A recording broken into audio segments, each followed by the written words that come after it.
Is it live? It's not showing me it's live. Ah, it says live here, but it's giving me a red dot. Failed to go live. Тук при мен пише на живо, горе дясно. It says live, but the dot here says red. Can you check if we're live? Sorry. Hi guys. Okay. People are saying hi. But it's here. It's showing. I don't know because it's showing. Okay, for viewers. I don't know if it's going live, guys. Thank you so much for joining us. We're just checking to make sure that everyone can see. Okay, they're saying we're live. Okay, so hi, this is Lada from Astrolada, and I'm here with my astrology partner and friend, Marina. Hi, Marina. Hello, Lada. So we're turning into a tradition, those astrological chats that we'll discuss. And today for you, we have prepared a few interesting topics, a few interesting techniques you can learn how to do and how to judge your personality, your life. And I always give the word more to Marina because you see me on many videos, but I think Marina's knowledge is amazing. So she can, and I add a few things as well. But I allow Marina to lead this conversation. Hi, Marina, how are you? Hi, Lada, great, thank you. Thanks everyone for joining us. I think that we have very interesting topics today, so please stay with us. I think it will be very interesting. Wonderful. Okay, go on. I'm excited. Yeah, so the first thing that I would like to talk today is about configurations in the horoscope. The first step, the first type of configurations are defined by Mark Jones. So he analyzes the positions of the planets in the horoscope. And actually, it's very basic astrology because even if you are not a professional astrologer, you can get very important and interesting information from that. Of course, for professional astrologers, it's also the beginning from where they start the analysis. But even by looking at the horoscope, you can get some conclusions for the person, especially for his psychological type. So, for example, if in the horoscope the planets are placed in a harmonious way, they are everywhere. There is not some kind of imbalance, for example, too many planets in one part. Then, even from that, you can make the conclusion that the personality of this person is more balanced. There are not such extreme black or white. yeah, he's more balanced in some way. And depending on that, you can make, there are different types of configurations. For that, we are going to make a webinar on the 24th. 22nd, sorry, yeah. Next Saturday, guys, we're going to make specific webinar, a few hours. Me and Marina, we're going to talk about the possible configurations in the horoscope. And basically, those configurations will give you the foundation of your life. Some people have most of the planets above. They're meant to be in the public eye. Some people have most of the planets below. They won't feel comfortable being in the public eye. Some people have the horoscope in one bunch in one area of the horoscope, the planets bunch in one area of the horoscope. They are kind of black and white, obsessive one side, you know. And that's exactly what we're going to talk about. So even if you don't know any astrology, come and join us because this is foundational astrology. This is beginnings, the most important foundation of astrology. Anyone who wants to be able to read charts, you can look at someone's chart and just be able to say, okay, this is what kind of person this is. Sorry. Yeah, exactly. So I think that we can also use an example for this and show how it really works. On the webinar, we are going to discuss all of the possibilities, all of the combinations, but here we are going to use an example with a celebrity that I choose because she has very interesting horoscope and we can really show how it works. So the first thing that we analyze is related with these are like planetary patterns which are related with the positions of the planets. Also on the webinar, we are going to discuss the configurations according to the classification of Huber, which is different. There we have what does it mean to have a tau square, to have a grand trine, to have a grand cross. And there are also many other possibilities and combinations, different triangles. What does it mean if you have a triangle configuration? The mystic triangle. Yeah. Oh, no, the mystic square. Square, yeah. Mystic rectangle, actually. Rectangle. Yeah. So we are going to analyze all these possibilities and what characteristics they bring to the personality. And I'll give you the Vedic perspective, because Vedic astrology also has shapes. They're called a little bit differently, but they correspond also to the Western, and they add a little bit different nuance. For example, if it looks like a boat, we call it half moon, and we're going to add some of them, what they mean according to Vedic as well. So you have both perspectives. Yeah, I think that would be a very interesting and useful combination, because usually people focus only on one of the sites, and in this webinar we will try to cover everything. So that's why I think it would be very useful for everyone, both interested in Western astrology and also in Vedic astrology. Perfect. Yes. Yeah, so come join us on the 22nd, guys. It's Saturday, and it's only $49, and that's like gives you the foundation of astrology. You can start reading charts on the next day with this. Yeah. So now I want to share my screen. Hope that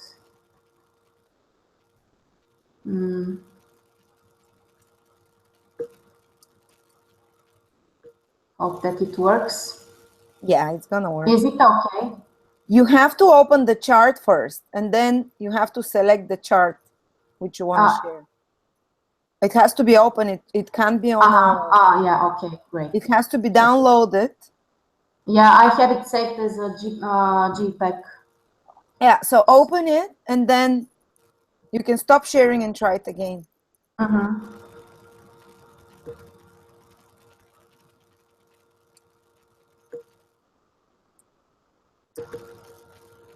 Is it now? okay? Yeah. Yeah, great. So this is the horoscope of Oprah Winfrey. I chose her because her horoscope is really interesting. At the same time, she's a popular figure, so we know some things about her personal life, so we can see how things really work in life. So as we said about these astrology patterns, her configuration is called locomotive. We have this configuration when all of the planets are placed within 240 degrees. So it's kind of circle that goes like that, yeah. And actually 1/3 or 120 degrees here is the empty zone. That's what's defining this configuration. So 1/3 of the horoscope. Yeah, we have a trine that between two planets that doesn't have any planets in between. Yes, yes, yes. That's what defines the locomotive. So yeah. The qualities that it gives to the person are related with a lot of practical skills. These people are able to achieve material results. And also they are very rational in their life, and they are able to fulfill many different goals in their life, because you see their horoscope is spread almost at the whole part, but it's important that it's not everywhere. This empty zone also is important. And actually in her horoscope it's very interesting, because she has no earth element in her horoscope. There are no planets in Capricorn, Virgo, or Taurus. Yeah, and you think, how can someone achieve material? Yes, actually, yes. That's why it's very impressive, and it shows how it really this configuration works. So, because usually we accept that people without Earth planets in their horoscope, they're not so materialistic, or it's difficult for them to be successful in career or to achieve material stable results, to be practical, to be stable generally in life. Well, I am the Earth, and I can tell you I'm not practical at all, but I make money. Yeah, so that's why astrology is a complex science. So we have many indications which we have to analyze. And sometimes there are indications that can compensate one tendency. And in this case, we see that how the locomotive actually helps her to be very practical and to have stable results, especially in her career. And there are lots of planets in those houses of money and in the house of work. Jupiter makes her workaholic with Jupiter in the 6th and so many planets in the 2nd. And then there is planets in the 10th as well, aren't there? Yeah, Neptune and Saturn. So for the locomotive, we need to analyze also the first planet and the last. The first planet is here, Jupiter. So here it starts, and Mercury is the last planet. These positions are very important in the horoscope, and they make the planets stronger. So the first planet defines the motivation of the person. What can motivate him? What can inspire him to act? How do we find the first planet? Why do we start from there and not from the sun? Because this is the direction of the signs. You see, so Gemini, according to the order of the signs that usually the sun and every planet follows. You see, Gemini, Cancer, the way. So here is the beginning, and here is the end. In this case, we can say that this Jupiter is actually very strong, which also is interesting because her Jupiter is in Gemini.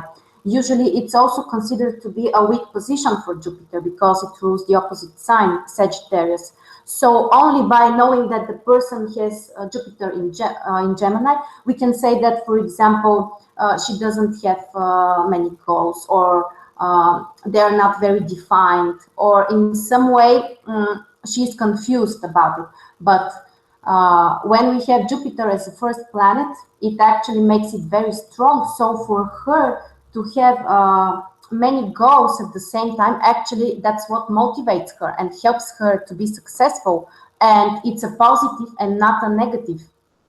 Especially so Jupiter, what motivates Jupiter, which is communications in Gemini, which is spreading information, giving, taking, and hard work. It's in the 6th house. And helping, according to Vedic astrology, 6th house is the normal people, kind of, like people in difficulties, especially. Sorry, I'm putting some Vedic astrology here, but kind of spreading information. And Gemini is the journalist.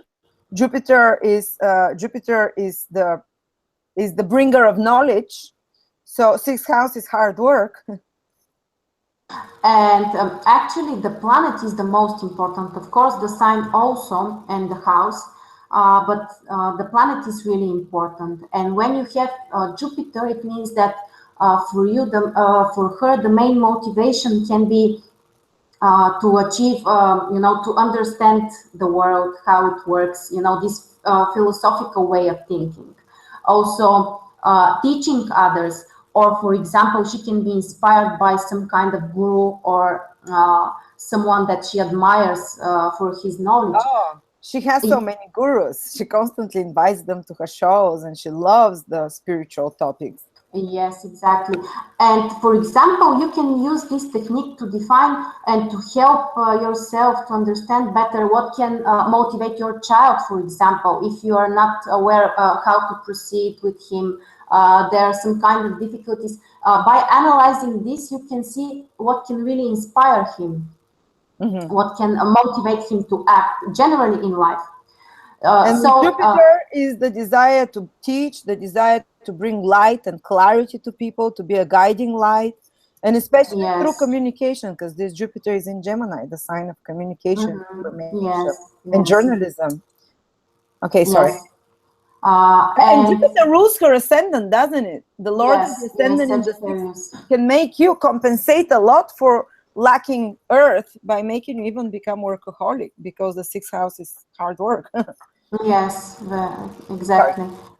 Also, the next important thing is the last planet. Here we have Mercury, and it shows what is the final goal of the person, what he really wants to achieve in his life, and what he wants to do, the final result that he is searching for. And with Mercury, we can definitely say that she has some kind of mission to spread knowledge, to speak things in front of people that can inspire them.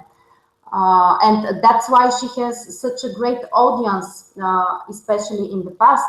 And she were able to influence so many people with her speeches, with her live shows, with her talks with other people.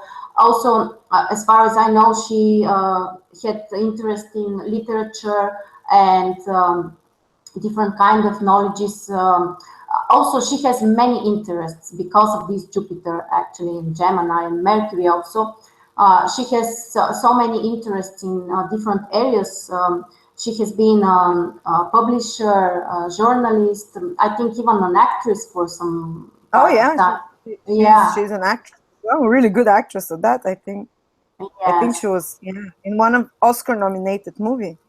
But it's also in Aquarius. So the result is that she reaches big groups of people, and she talks about the current most poignant topics and the most progressive topics and ways of thinking for humanity, which is Aquarius. It's very progressive. It's involved with society, what's good for the for society and for the current times. Yeah, exactly. And also it's important that Mercury is very strong in Aquarius. It's exalted in Aquarius, and that helps her to achieve her goals. Also, we should analyze that. So she has great qualities, really. And that's why those grand trines between Jupiter, the Sun, and Mercury and Venus, kind of these trines, Yes. And yes, that's why we say that for her, having many goals is actually not a problem. It helps her because Jupiter has only positive aspects, especially with the Sun, with Mercury. They're very with Venus, which is ruling her 10th house. So for her, that's the good strategy for her, the successful strategy to do many things at the same time.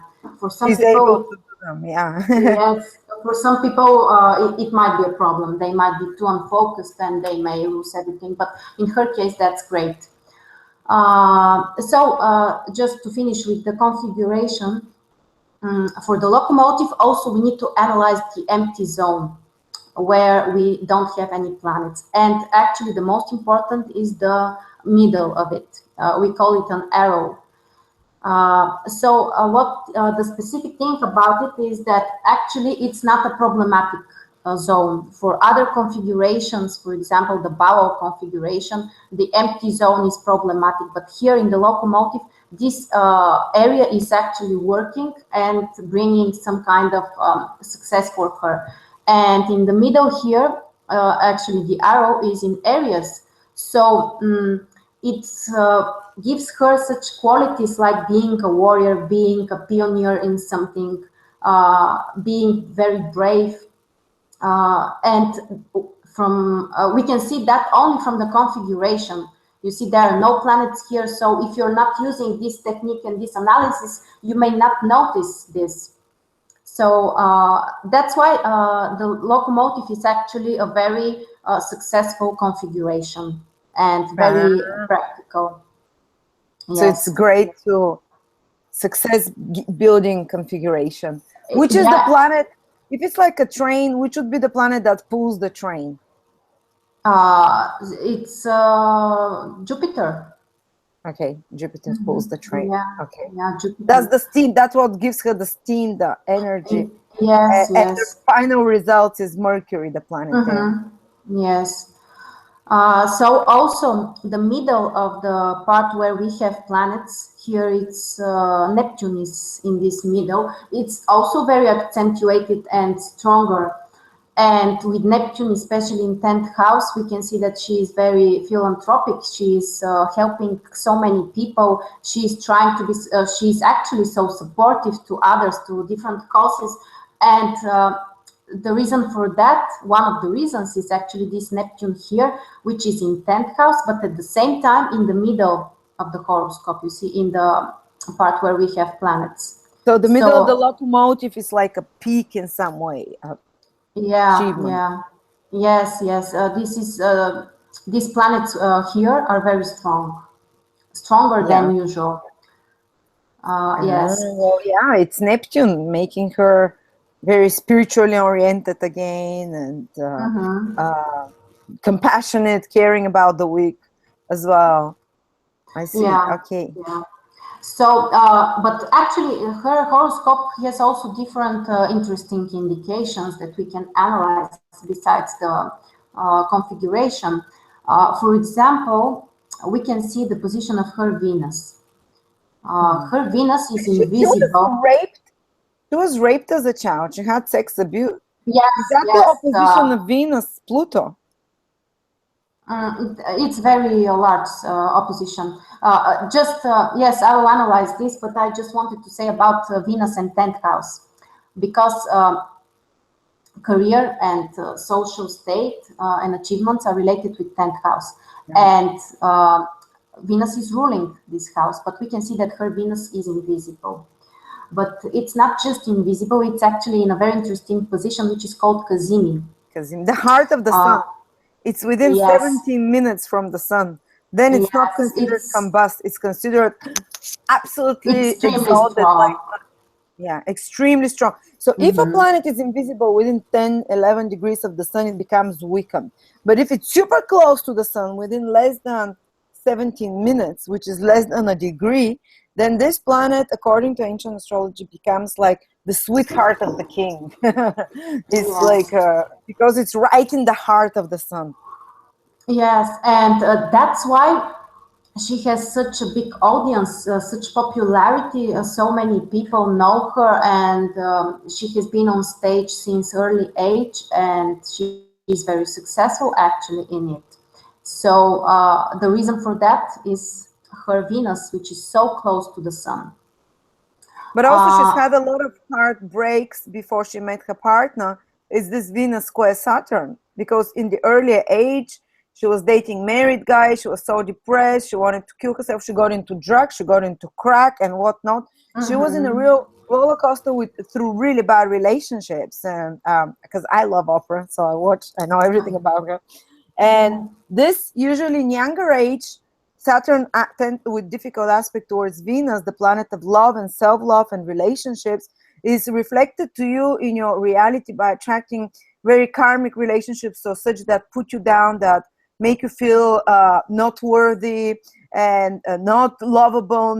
It's kind of in some way it's painful, but there is, especially in ancient astrology as well, they say that difficult aspects from Saturn and with age and longer, when the older you get, the more it can give you stable relationships. And in her 30s or something, she met her partner and she's still with him now. So later in age, it can give extremely long-lasting, stable relationship. And with Saturn difficult aspect Venus or aspect Venus, you are, even though you had lots of difficult relationships at the beginning of your life, the first 30, sometimes 35 years, the second part, it almost gives you like the desire to not to abandon relationships when the going get hard, because Saturn is the ability to deal with difficulties. And when it aspects Venus, you're willing to deal with difficulties in relationships, not to abandon ship when, during the smallest, some kind of, obstacle that you have. So it makes you hold on stronger to the relationship and have longer lasting and loyal relationships. So initially there is pain, and later on can give very long-lasting relationships. Sorry, I had to do that.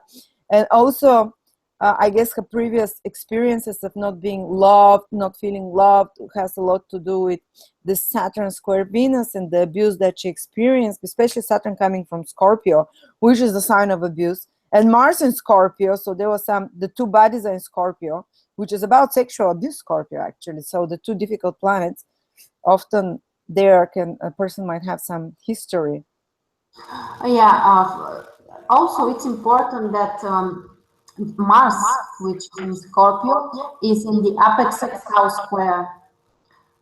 You see, it makes square with Pluto in 8th house, and square with Mercury. So and Mercury shows the early childhood. Also Mars is ruling her 4th house. It's family area, our childhood also. And Pluto is the rapey planet. Yes, especially in 8th house. you see, we have Pluto in 8th house, at the same time Mars is in Scorpio. These are very strong indications that can be related with sexual abuse. And Mercury is ruling 7th house. That's why she might have had some kind of partners who have abused her or who has been cruel to her. This combination very exact 1-degree orbits, it can give a lot of aggression, physical violence, sexual abuses. So that's why from the partners, yeah, the two most aggressive planets, Pluto and Mars. Like Pluto is the high octave of Mars. If Mars is cruel, Pluto is diabolical. And when it's difficult aspects to Mercury, which is the planet of relationships, how does it affect her, of course? Yes. So that's why she has been through so many difficulties. It's interesting that she doesn't have marriage, official marriage. The reason for that is probably because marriage is related with 7th house and 10th house. 7th house is our partner, but 10th house is our social state. And the rulers of these houses are invisible. Venus and even Mercury. Though Venus is Kazimi, it's Kazimi, and it can give her some personal qualities, but for the formal events, which are really material, the outer showing to the world, yes, it can still be a problem. So especially when we have the ruler of 7th house also invisible. So probably that's the reason why she didn't get married. Also with Uranus here, I wouldn't say that it's a good decision to get married.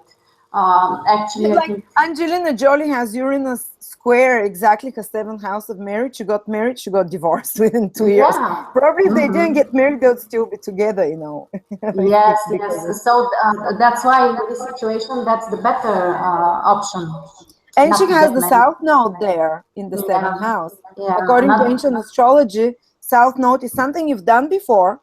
And in this lifetime, the more you try to control it and have it and be, especially in the 7th house, the more you try to have a marriage and, you know, the less it's possible for you. But if you let go and say, oh, I'm fine, whatever, God, and you relax, then marriage can be given to you or relationships can be given to you. But the more you're obsessed, wherever the South Node is, you cannot have it. Anyway, that's yes. and we're making with Marina a webinar on the 27th about the South and North Node, the 27th of November, guys, on Sunday. Marina, you on board? Yeah. I've announced it already. I've announced it and I posted it. So just to let you know, if you're on holiday, cancel your holiday. Sure. I'm a horrible boss. No, I'm not.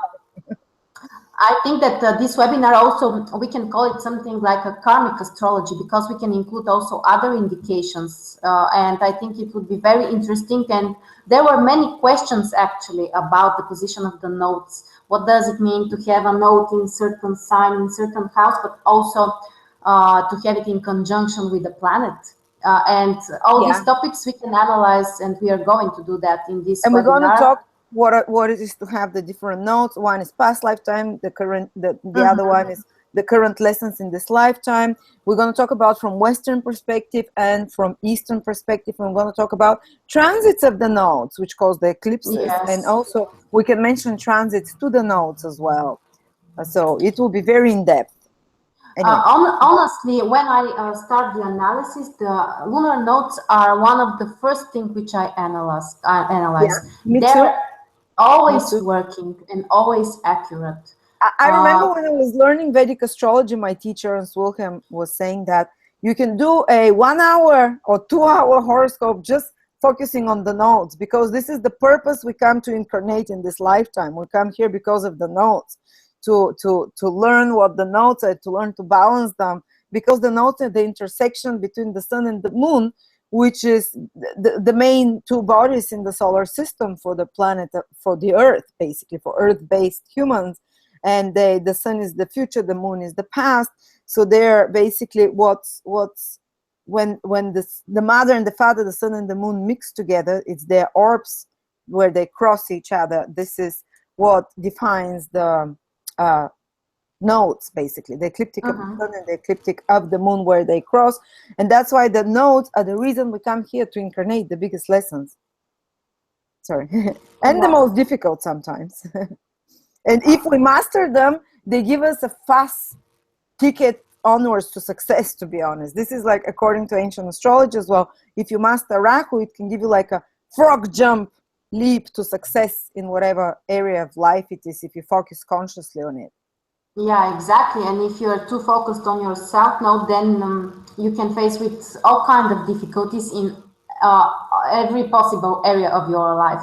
And sometimes people might be wondering why something is not working for them, or even in the forecast, there might be not such difficult indications, but things are still not working for them. And the reason for that very often is related with the nodes. If you are too focused on the south node, or but some people have so many planets with the south node, say, and they say like, what am I to do? Like my sun is conjunct the south node, my Venus, my Mercury.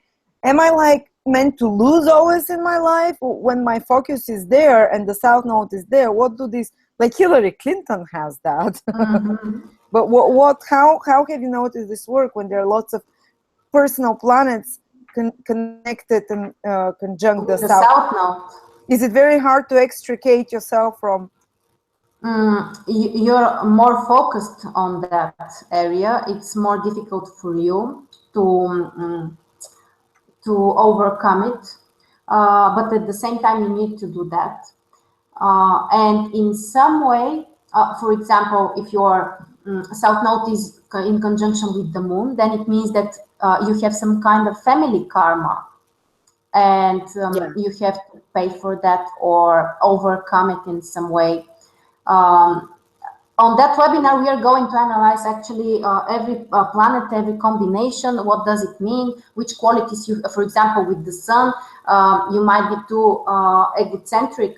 You might have developed a too strong personality, which you want to control others. You want others to follow your opinion, and in this situation, you need to learn to release that. Not to be so selfish. Of course, it's important also the aspects of this planet, and we are going to discuss all the possibilities and what do they mean in every situation. But generally, the nodes are probably one of the most important indications in the horoscope, and very accurate, very accurate. And one general advice for everyone: if you are struggling with some kind of difficulties in your life, just focus on your north node, the sign, the house, and the combination between them. Sometimes there are more harmonious combinations. Sometimes they are a little bit more strange. You mean like aspects towards the north node? No, I mean the position of the node. For example, in my case, let's use my horoscope. My north node is in Aries in 10th house. There is a harmony between these positions because they are both extroverted. You know, you need to put efforts, visible efforts, in your career, in your work, to be strong, to be initiative. That's what I should do. But for example, yes, someone who has the north node in the 7th house in Aries. This is inversion, also very interesting situation. We are going to analyze that.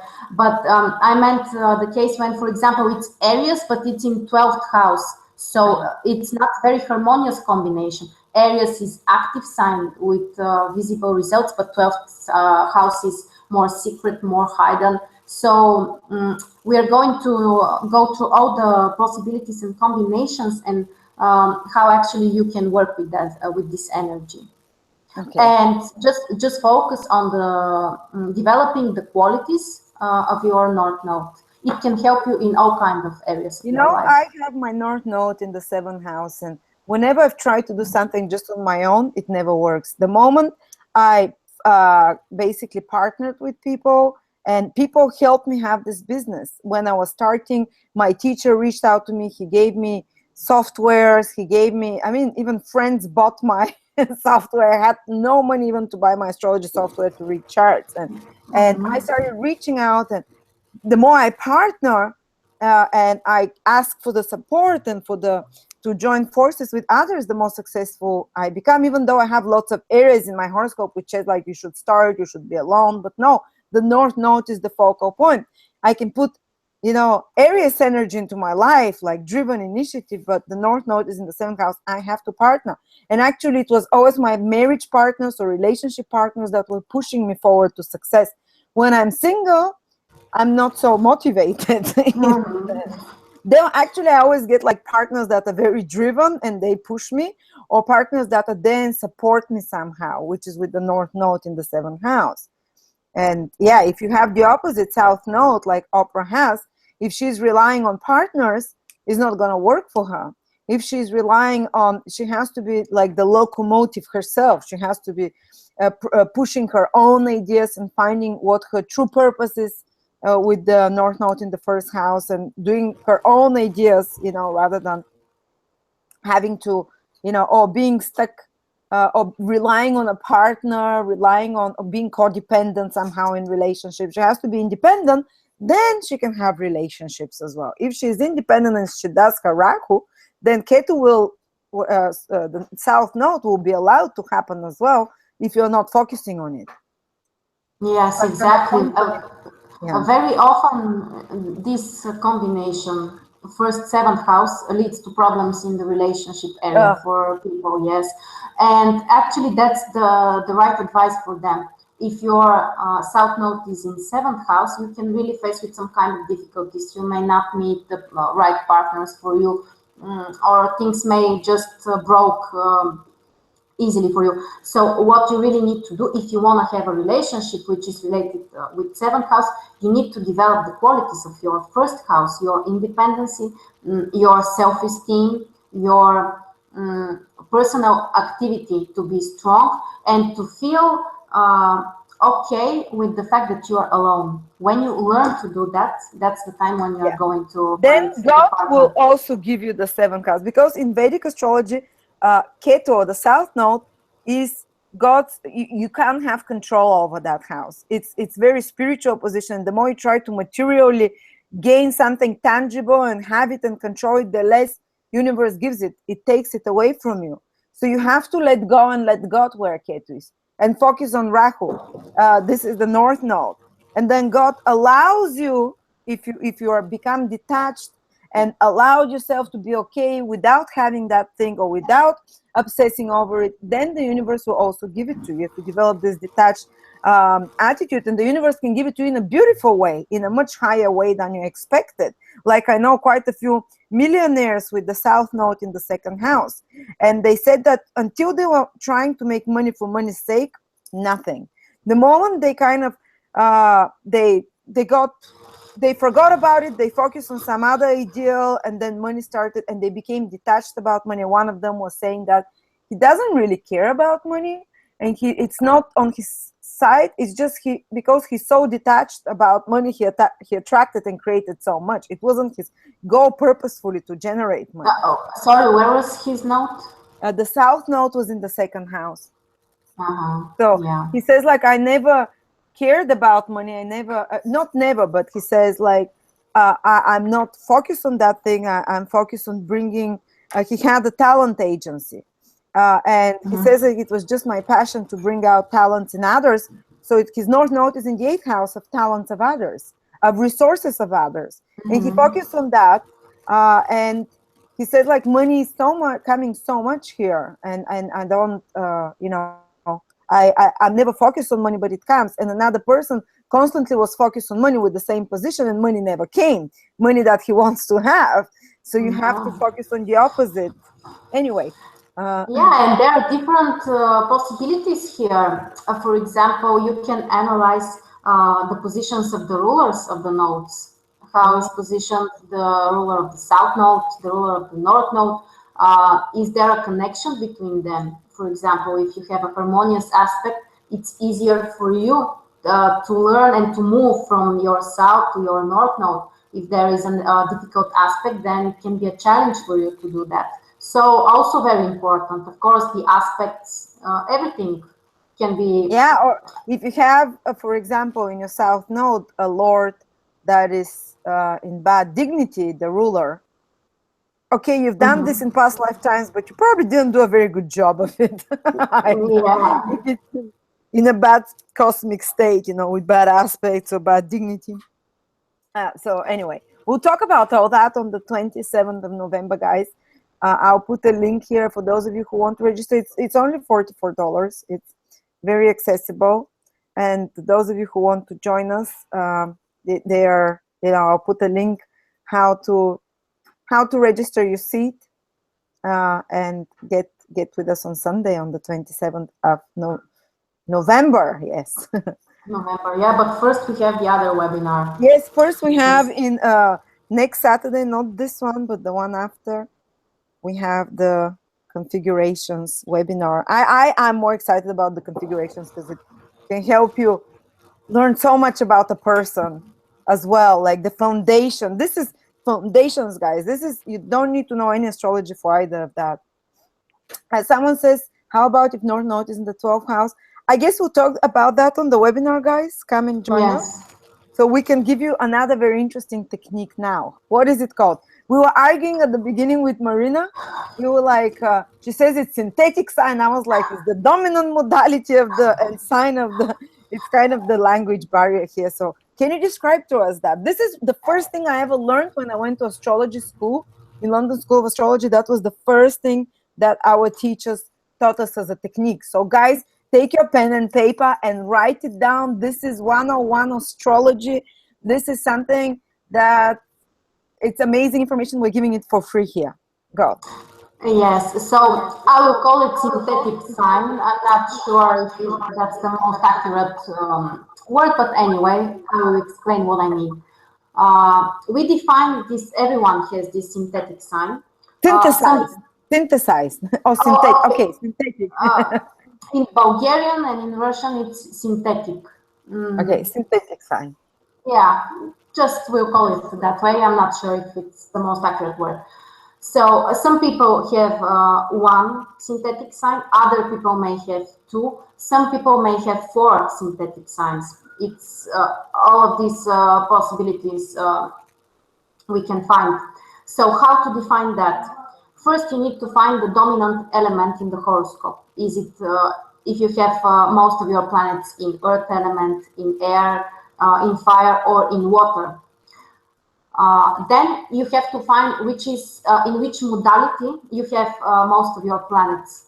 Is it in the cardinal modality, in the fixed modality, or in the mutable modality? I can show them here very quickly how to get it. You continue explaining. I'll just generate the chart, but they have to go to astro.com to get Yes, that. so you need to know which of the signs, which signs are cardinal, which are fixed, and which are mutable. Also, which signs are from which element they belong.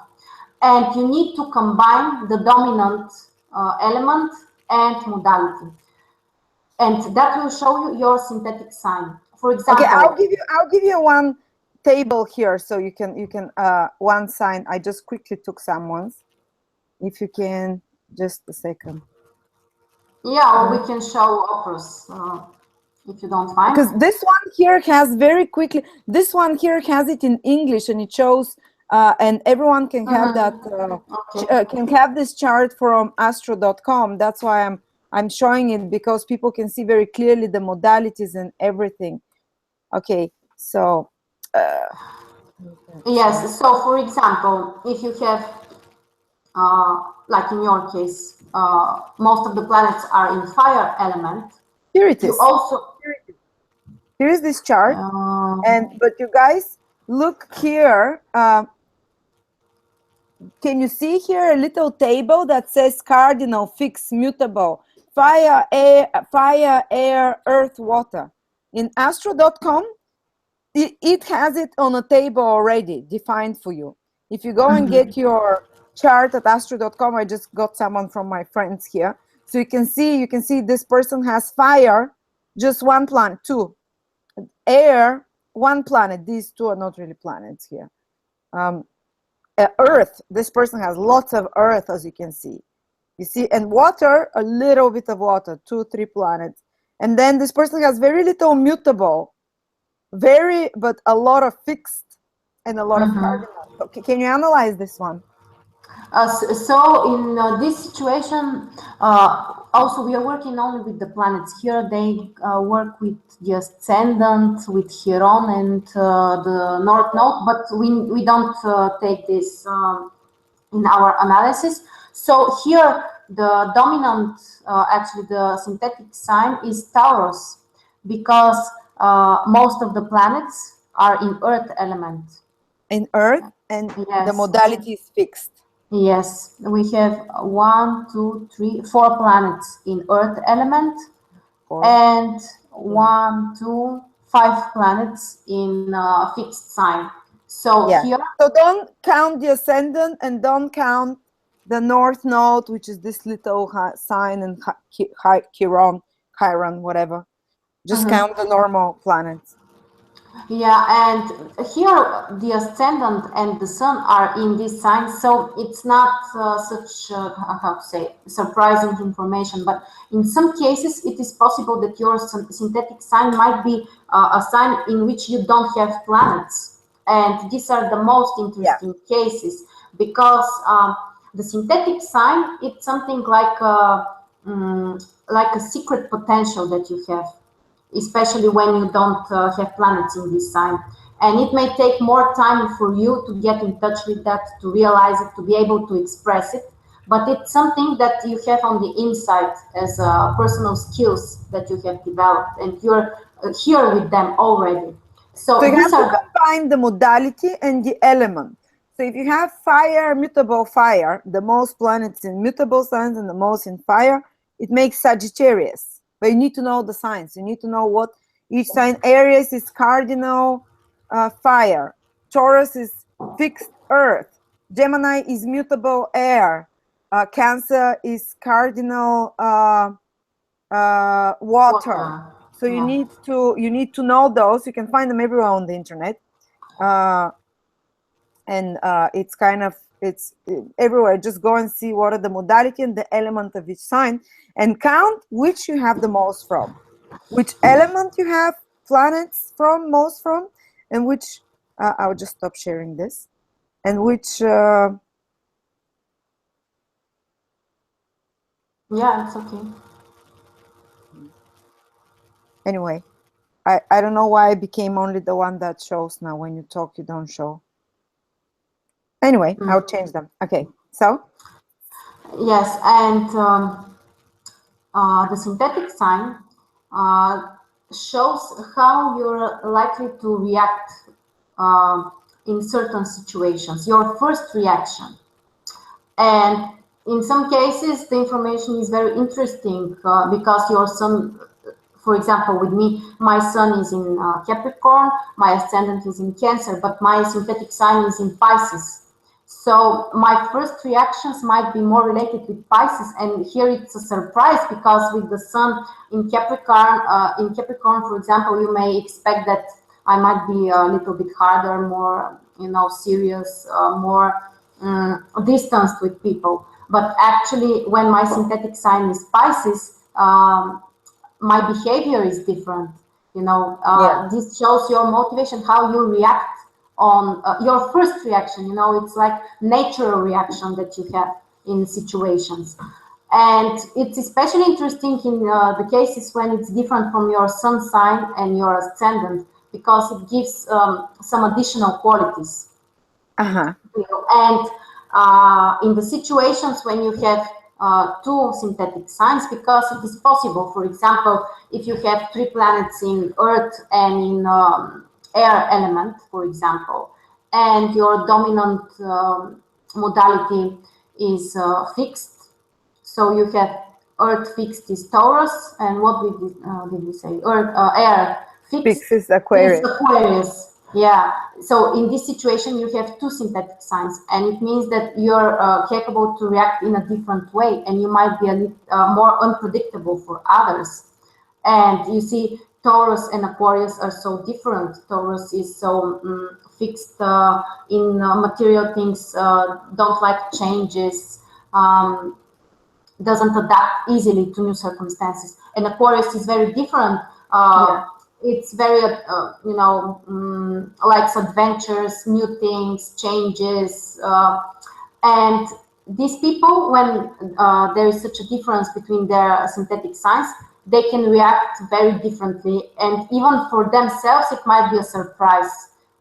For example, it might be difficult for them to explain why they have reacted in such a way, and people around them might be more, surprised in certain situations. But don't some planet get more points? Like, for example, having the moon in Leo will be much stronger than having Pluto in Leo. Pluto is not a personal planet. I remember when we were being taught the moon, sun would get 3 points, Venus, Mercury, Mars would get 2 points, Saturn, Jupiter 1 point, and Uranus, Neptune, and Pluto would get half a point in calculating that. That's how they taught us in importance. Well, you can use also this method. In the Russian astrology, you use every planet, where you give every planet 1 point. Okay, that's easier. Yeah, and it's really working. And in some cases, like the case that you showed with the Taurus girl or boy, it was not such an, how to say, unexpected information, because the sun and the ascendant are in Taurus, so she really has these qualities. But in the cases when you don't have planets in this sign, it might be a surprise. Where does this energy come from, and why do you behave in this way? So there are different. And I remember that they also taught us that how to find your least strong sign by seeing which modality you have nothing from and which element you have nothing from. So say you have no, like me, I have no planets in Earth whatsoever. So Earth is lacking the most, and I have absolutely no planets in mutable signs. So mutable Earth is Virgo. So I'll be lacking most Virgo, which means not much organization, not much structure, not much order. You have to see my house; it's a bit messy.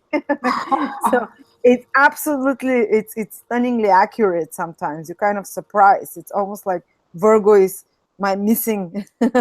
But you shouldn't focus on the missing thing, because you're missing it anyway. Focus on what your true qualities are that you can contribute. No one will make out of me an ordered housewife and someone who cleans daily. And if I try to fit that, if I try to fit my most lacking sign, I'm not going to be myself. I'm not going to feel happy. I'm just going to be wasting my energy in something that doesn't come naturally to me. Of course, it doesn't mean to live in filth, but still not to make it a priority. Like I had a boyfriend who was obsessed that I clean a lot and that order everything and everything is clean, and basically all his focus on what I was not good at. And I felt so depressed. So I'm very supportive in other areas, but it makes you feel so depressed when someone focuses on what you're not good at, rather than focusing on what you're good at, and making you feel better and helping you blossom those talents. Yeah. Also, it's very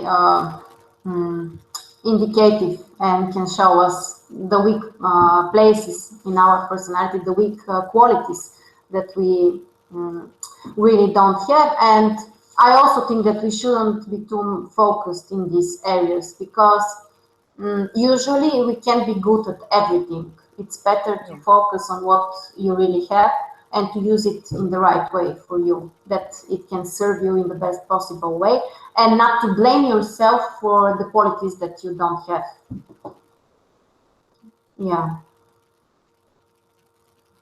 Sorry, I'm writing here. Someone is asking me on the, I have 3 planets in Cancer and 1 in fixed water. How does it work? I said you have to mention all your planets to know what they are. Yeah. It's not just 3. You have to calculate all of them.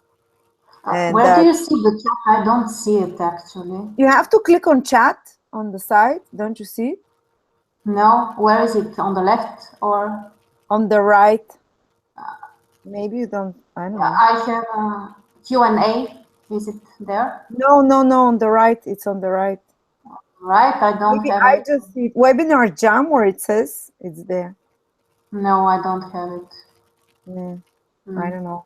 Yeah, maybe because I'm the one that you're not the presenter, so the presenter sees the chat. But I mean, everyone who is here should be able to see the chat.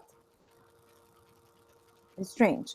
So Ziva says Sun in Cancer, Moon in Virgo, Mercury in Gemini, Venus in Gemini, Mars in Cancer, Jupiter in Leo, Uranus in Cancer, Saturn in Scorpio, Pluto in Leo. I don't know, I can't calculate it now. Yeah, we need to see the whole chart with just I will try to open it. Is it on Facebook? No. Do we have a link there? No. No, it's on. Yeah, so I can see the questions then. So Mia says 4 planets in Sag, 2 planets in Scorpio, 1 in Libra, 3 in Capricorn, and 1 in Taurus. What am I missing? So 4 in Sagittarius you have. So Sagittarius is the dominant element, and we need to see the modality. Yeah, and she has 1 in Libra and 3 in Capricorn. So she has Cardinal, also. yes. So cardinal is also modality. Yes. So cardinal and mutable is the modality, and it seems that she has 4 planets in Earth and 4 planets in fire. So this makes her miss air, just 1 in Libra. So she's missing air. She says, "What is my missing modality?" So she's missing air and cardinality. Air, cardinal, air, Libra. But she has 1 planet in Libra still. But still, she's missing that the most. I have to write it. No. She has 4 planets in cardinal. So she's not missing cardinality. She's missing fixity. She has 3 in fixed, 4 in mutable, and 4 in cardinal. So she's air, fixed air, Aquarius, missing Aquarius. Fixed air. Anyway, that's kind of how it's done. While the most important, the 2 dominant is cardinal Earth, so that's Capricorn, and mutable fire, that's Sagittarius. So Sagittarius and Capricorn are the 2 dominant ones, the synthetic signs as we call them. Okay. Yeah, it's an interesting combination. So in this case, when you have your synthetic signs in such different signs, because Capricorn can be very disciplined, very rational, and in some way traditional. And Sagittarius, it's more adventurous, more optimistic. Also, Capricorn is more a pessimistic sign. So this can be a very interesting combination. In some cases, you might be too optimistic than too pessimistic, and you may switch between these reactions. Yeah. So yes, that's what information we can see, and it can be in some cases very different from the other indications in the horoscope. And by synthesizing all this information, actually we make the overall analysis. By combining so many different. Have you noticed sometimes like there is a missing element, say someone is missing air, but they have so many planets in the 11th, in the 7th. Have you noticed that house positions can compensate for lack of an element?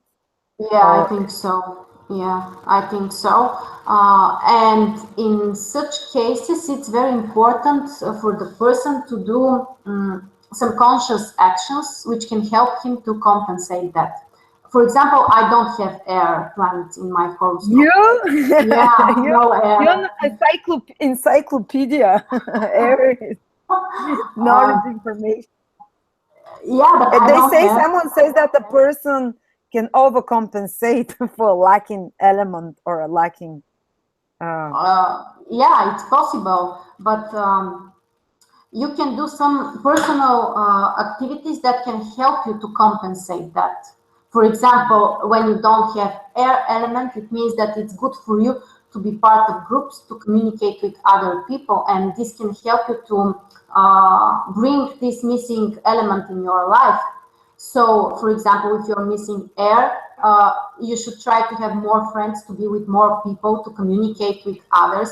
It may not be really easy in some cases because, yeah, but when you do that, you see the positives, and that can motivate you in this direction. What about someone who doesn't have Earth like me? Do I have to count my money every day in my bank account? Yeah, with Or like Earth. walk barefoot in the forest, go out in nature? Yes, grounding. You need to create a stronger connection with the ground, with the earth, even literally. Of course, all kind of some kind of practices that can help you to connect, like some kind of meditations, yeah, routines. Even going in the nature can be really charging for you because you are missing this energy, and when you're in this area, it can help you to get the missing energy for you. What about water? If someone has missing water? Yeah, with water, in this case, for example, some kind of art can help you. Things that can help you to develop your sensitivity. And art, music, beautiful things, they can help you to develop, to feel connected with this energy. Yeah. And establishing close relations with others, also trying to be more empathic with others, because water is also related with that. Watching romantic movies and crying. Yeah, also.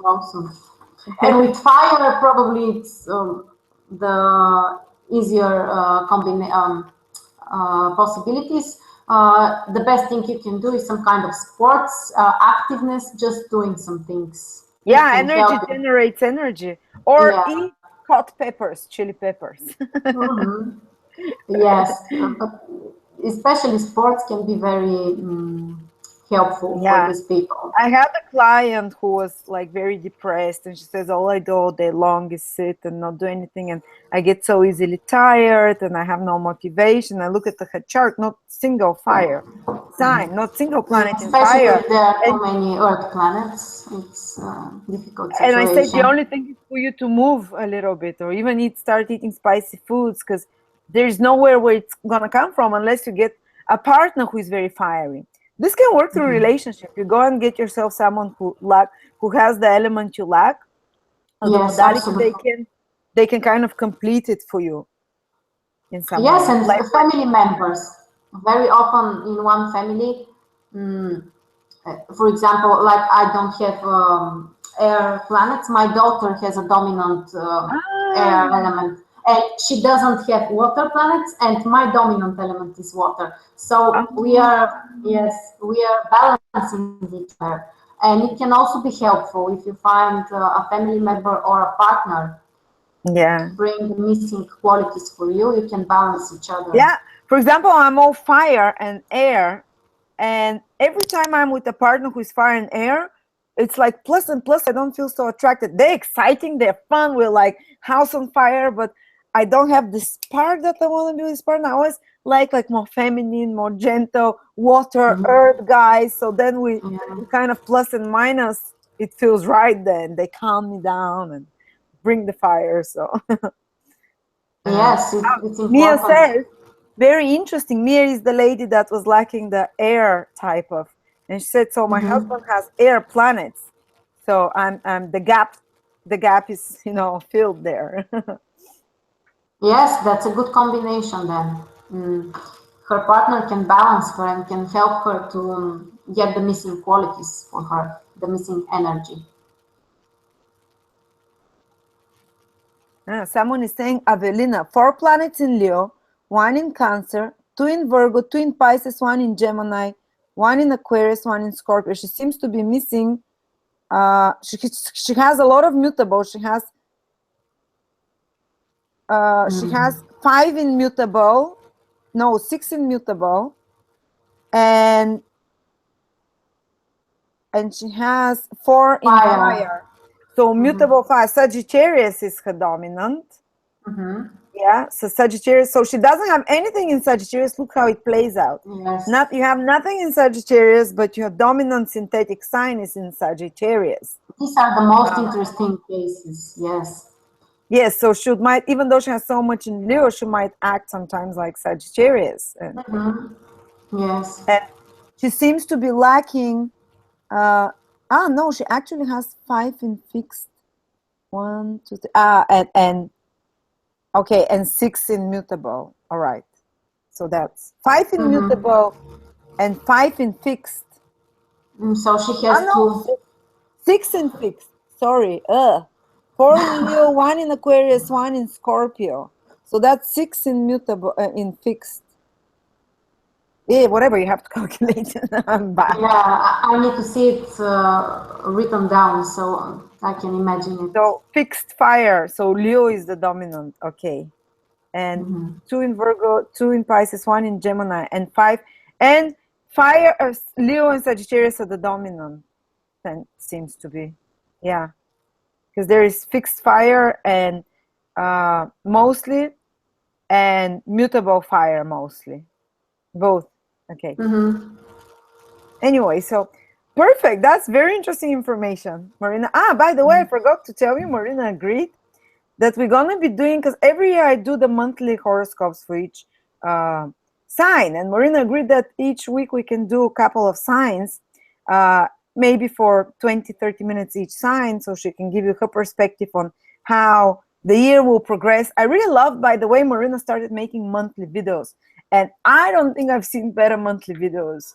And I watched it and I was like, she says it day by day. What day, what events happen, how exactly it's going to impact you. While I speak more generally, I like the bigger picture, the bigger thing, while Marina tells you this day this day that. And I thought it was amazing because you also learn astrology with this. And her readings are 7-8 minutes long, so they're not going to bore you to death. And they're amazing. So tune in into her monthly horoscopes. Now she has her October horoscopes.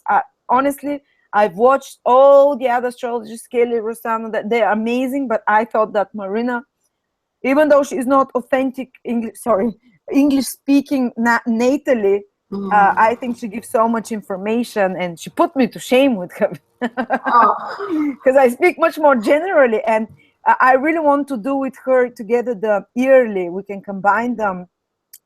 We'll do together. I'll 2017. Yeah. So I'll give. So we're gonna start with Taurus and Aries, and we're gonna proceed over the next 6 weeks. So hopefully you'll come and join us, guys, to see what's gonna happen. Anyway, so Marina. Someone says, yes, I agree. I love Marina monthlies. And thank you. The board with the houses is great, Marina. Perfect. How can we link up to Marina's daily information? You have daily information? Do you do daily horoscopes? I still don't do that. But probably through your page, people can receive information. She will do monthly, but you can go on YouTube, guys, and just Google. I've made a separate playlist for her, Marina's monthly videos or something, or astrology horoscopes. And then you can also go to just Google October 2016 Aries or whatever your sign is, and put Marina, and it will come out. The videos will come out. Yeah. Yeah, thank you. So do we have more to talk? We're not going to keep people too late. If there are some questions that you see, I'm able to see. Sorry. So people keep, they're saying, oh, you're both helping me so much. If there are any questions, guys, we only see the questions of the people that took the link from Facebook. We don't see the questions of the people on YouTube watching directly the stream, because we're using Webinar Jam. I really don't know how to do it directly from YouTube. I tried a few times. I can't figure it out. And that's why we're doing it from Webinar Jam, and we only see questions. Someone says, Mia love full moon in Aries and Uranus. Tell us about that. Marina actually speaks about, for every sign, the full moon in Aries conjunct Uranus in the monthly horoscopes, how it's going to affect you. and how it might be quite surprising. And maybe you can say like something for all together about this new moon, this full moon. It's falling on my sun exactly, which is very exciting in Aries. I'll get the Yeah. with it or something. So the full moons are really interesting because we have two houses which are opposed to each other. So there is the need, always the need to balance two areas in our life. And the full moons are a great time to separate with something old, something unnecessary, to leave some things, especially related with the houses which are included in that. And when we have Uranus, Uranus is in conjunction with the moon, very close to the moon. It can bring a lot of unexpected circumstances in our life.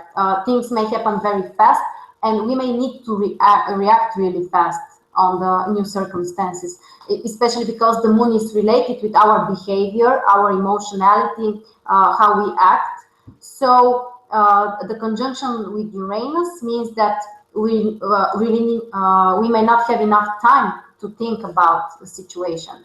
From a negative side, we might be too impulsive, so you should be careful about that, because you may do, too spontaneous things which might be not so rational for you. So just try to calm down, try to take your time, but at the same time, don't postpone things too much, because you may miss the opportunities that you may have in your life. And especially important is the house. A full moon acts for the next 2 weeks. I've noticed that. It's from the moment of the full moon, it acts for 2 weeks until till the next new moon. Yeah. So it's not just for the day of the full moon on the 16th that happens. No, these are 2 weeks. Yeah, sorry, I interrupted you. Actually, here there are some people make some kind of rituals around the full moon, and they try to separate consciously with the unuseful, unhealthy habit, even, especially if it's related with the sign of the full moon. So there are different techniques. For example, you may write on a piece of paper what you really want to separate with. Try to focus on one thing. It would be more focused. What would be smoking? Which sign would be smoking? I think Taurus and Scorpio, because Taurus is related with habits and comfort and all this stuff. So, but also the health signs, even Virgo, Pisces can be related with stop doing something that's unhealthy for you, like or full moon in 6th and 12th house also can help you for that. But just on the full moon, write on a piece of paper what you would like to separate with. It can be a habit, it can be a feeling that you have that is totally, yes, just write it down. You can make a few minutes meditation, but the point is not to use some kind of force to get angry about it and to say, oh, I hate this, for example, that I'm scared of something. The more negative emotions you have, the stronger you stay connected to that. It means the full moon, this opposition, it creates more space. So you need to relax and just let it go out naturally, because if you are forced to that and you're throwing it, it will come back to you after. So just relax, and you also should focus on that to release the things that you are ready to release, because sometimes consciously we may want to separate with something, but we are not ready to do that, and it's also an obstacle, and it brings difficulties. So try to get in harmony with, and just release and set free from the things that you're ready to set free from. Don't force yourself, don't force things. And the full moons are very can be very useful for us. I've noticed that people can also see results of actions. Something comes to full fruition, it's ripened, and you can see results in regards to whatever the full moon falls. And according to Vedic astrology, full moons are very auspicious. Whatever the full moon falls, it can be like an activation of this house. Actually, when new moon falls, according to Vedic astrology, you can lose something there. That's strange why it says that, because it's at its minimum then, and the moon has no light, so something is at a low point in your life, whatever the new moon is. Whatever the full moon is, something can be at it's reached its final point in your life, or it's reached its fullest fruition. And sometimes when a fruit is full and it's ripe and it falls down, or you just pick it up and you eat it and you really enjoy it. Depends what your fruits are. It might be a really sour apple if you didn't take care well of it, or it might be a delicious, apple that you're super happy with. But it kind of gives you the results as well. Yeah, it's some kind of culmination is in certain area for you. And for the new moon, actually, we need to say that the new moon starts a few days, for example, around 2 days after the exact conjunction between the sun and the moon. Because on the exact conjunction, as you said, that the moon is invisible. So you need to wait around 2 days after the exact conjunction. And after that, the new beginnings may come to you, and it is a good time to start new things, not on the exact date. Oh yeah, the moons have to become visible after the new moon. And that's why with Trifon, we make monthly analysis of the month, and he says never on the new moon, 2 days after the new moon. This is when the ancient monthly a month began, 2 days after the new moon, when the crescent is. Someone is asking me, what house system should we use? Guys, there's so many house systems. Marina uses Placidus. I use call sign, and I use both because I've seen both work. The house cusps really work, but I've seen also whole signs that they give tremendous results.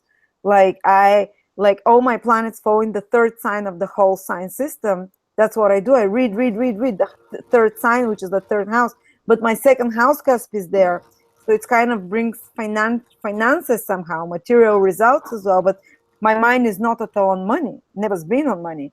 And it both work. I combine both. Marina uses just the Placidus, and it's good like to choose one and work with just one, but I'm jack of all trades. So I like to see a chart from all points. That's why astrology is not a exact science yet. And only when God comes down and tells us this is the right one, then we'll know. For now, you have to experiment and try and see which works for you the most. Anyway, yeah. No, I was going to tell about the house systems that in some cases you really need to use, I call it equal house systems. I suppose that's what you mean, right? Every house is 30 degrees, right? Yeah. Yes, yeah. Equal house systems. You need to use it in some places when, depending on the place that you were born, in some places, for example, you may have, if you use Placidus, you may have a house with, for example, 100 degrees or even 150 degrees, and then you have like it's not working.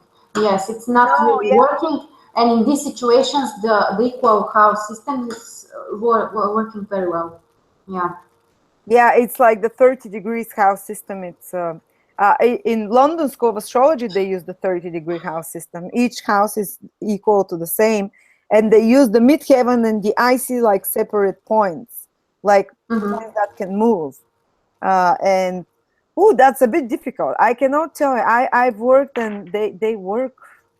I see when transits to house cusp, an equal house cusp, come, I feel them, they happen, you see them. But at the same time, also the whole sign system works, the whole 30 degrees house system. So it's kind of, I use both. So anyway, so that's why astrology is an art, actually, because not everything is so defined and not everything is right for everyone. And you need to find your own way to get in touch with this energy. And the more you practice it, exactly. And it's a little bit like doing a literature analysis of someone's, say someone, Shakespeare wrote something. What did he mean? And you give your opinion what he meant, And it's kind of, the better you're at literature and interpreting, maybe the better you'll be with astrology as well one day. Yeah. there was a question before, what are the indications to become an astrologer, actually, a professional astrologer? Um, for me, this is to have your Uranus. Of course, Uranus is related with astrology. It needs to make an aspect with your Sun, Moon, or Mercury, one of these planets. It doesn't matter if it's a positive or a difficult aspect. Actually, the difficult aspects, they charge with more energy. They can be more difficult for the, from a personal point of view, but for us to be an astrologer, you can be better with difficult aspects. And if one of these planets is related with your 6th or 10th house, then you can really work that. And I think that we both have this we both have the moon in square with Uranus. Yeah, and your Uranus is in 10th house. Mine is in 6th house. So connected to work. Yeah. According to ancient astrology, there are specific stars of astrology, fixed stars. You can check for those as well, and they're situated at 11, 21 degrees of Virgo. You give 2-3 degrees Orc. And there is another one at the 27th, 26th degree of Leo that are connected to occultism and astrology. That's adding an extra bit there, according to Hermes, the fixed stars astrology. Yeah. And Vedic astrology says the astrologers is Ketu, the South Node. Vedic astrology says a very different thing because it's I really don't know why exactly, but it says the South Node rules astrology, and Ketu, the dragon's tail, was the best astrologer according to the Vedic books. So Debbie says, "Oh, it's conjunct my moon." Oh well, there you go. Yeah, karmic astrology is also very interesting, and probably in the next talks we can discuss this. We can do past life astrology. I've been thinking about that, how to look at there past is life. a very interesting technique that you can calculate a new chart that is related with your past life, and probably in the next talk we can discuss that. You can find really interesting information from that, and to find some patterns that are related from your past lives, also to see if you have been connected or you have met someone from your current life in the past. There are some techniques which we can show, and people can analyze this and find out if someone from their life now is actually from their past, and they have been together in a different way. So it's boundless knowledge, and there are so many topics. So everything is so interesting, and there we can talk for astrology. We can bore you for years, guys, sitting here and talking and discussing different topics. So it's we can just do a webinar discussing on on the most simple thing like passion or discussing for anything. You can say, what plants should you plant in your garden? What plants will grow best for you according to your chart? Or what foods are best for you? From any kind of topic of you can ask. We can make a few hour webinar. Yeah, it's great actually. Astrology is, but I think that people who are watching us also will agree that it's helping you. For me, honestly, it's not the most important to predict so accurately something, because I think that person. For me, that's what's important. To give them some yes, to help. To give them some clarity and some direction. Yes, to understand yourself better and to see what you really can do to help yourself to improve your life. I think that it's more precious than just defining when you can get married. Not that it's, I'm not saying that it's not important, but astrology is much more than that, because usually people associate it with predicting some things, but with astrology you can do much more than that. Yeah. You can advise, and that would be more like the Jupiterian role of astrology, of an advisor, of a guru, of a Vedic astrology. Jupiter is the other planet that rules astrology. I forgot to mention, which is the guru. the advisor, the counselor, the bringer of kind of clarity to you. And Yeah, people are because saying I love those chats. Sorry, people are saying I'm loving those chats. Sorry. Yeah, thank you. Because yeah, Jupiter, because astrology is connecting practically every area of our life. It's something like our worldview is defined by that. And in my opinion, also astrology is very closely related to Jupiter and also ninth house, because it shows, it makes you look on the world from a different perspective. Yeah, to see the meaning of things and to believe, because you can rarely find a depressed astrologer, honestly, because we all learn to see the smaller picture, just what's around us. Currently, you're unemployed and your girlfriend left you and you don't have any money in your bank account, and astrology tells you, well, you'll be a boss of a big company and you have great talent as an this or that. And you're like, that's impossible. Look where I'm now. But it gives you hope. And that's the ninth house, seeing the bigger picture and envisioning a better future for yourself. But according to Vedic astrology as well, the eighth houses and Western is the house of occultism. And there are different motivations. The ninth house is to basically astrologer in the role of advisor, giving you the bigger picture, making you believe again, helping you recognize the bigger self in you and the bigger vision for yourself. The eighth house is getting to the bottom and answering questions and getting to the bottom of why is this like that? Why am I addicted? Or why am I obsessed with that person? Or why basically eighth house is the house of the occult, finding the secrets, going to the bottom, digging under the surface and understanding its psychology. It rules currently. Eighth house is astrology in the form of psychology, of helping someone understands their motivation, why they're acting like that. Like when we did with Marina, the child psychology webinar, that's so much eighth house, to see what the character of someone is and to know how to act. So to bring out the best from them as well. That's like manipulating in a and that's manipulating, but in a positive way. To manipulate a child in such a way that you bring out the best talents in them, So it's kind of both the eighth and ninth houses are connected to astrology as well. So planets focused there can make you very much, big interested in and capable of such matters as well. Yeah. Okay, so I think we all love astrology. I know. Look, everyone is saying like, "Oh, I'm loving those chat webinars. So helpful. Thank you." And it's, people are really, really loving it. Thank you, Marina, for joining us. I'll let you go to sleep. It must be very late there already. Almost. And rest well. Thank and you. We'll come with you guys on the 22nd. Maybe before that you're ready, we can do Aries Taurus. If you want. Next week, okay. You can do this with the chart behind. I really liked it.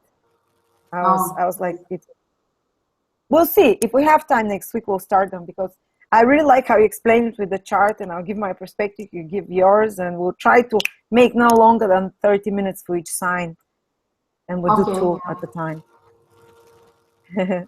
So thank you so much. Thanks everyone who joined us here. We're gonna make this video public on YouTube. Hopefully it's been recording and it's gonna go public. So thank you for joining us, and we'll see you soon. We'll see you again very soon. Prepare your questions for next time. If you have specific questions, you can always send them to Marina's profile from astrolada.com. Just there is a little square with that says contact. You can contact her there and say, I have questions for the next video that you're making. And again, they shouldn't be specific, like, oh, I have this and this and this, will I get this job? They should be more general, so others can learn about astrology as well. So thank you so much, Marina, again, for coming here, for joining us. Thank you, everyone, for being with us. And bye-bye, guys. Bye.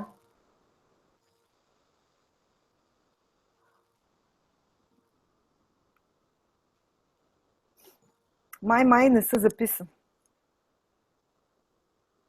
Да не е още на живо. Не е на живо, прекъсна го, но май не се записа. Post publicly. Failed to go live. Please try again. I'm not sure. I'll see. I'll close. Bye. Мерси, мила. О, много ще ме яд, ако не е станало, ма много. Yeah, I think people can still hear me. Okay. Bye. Bye.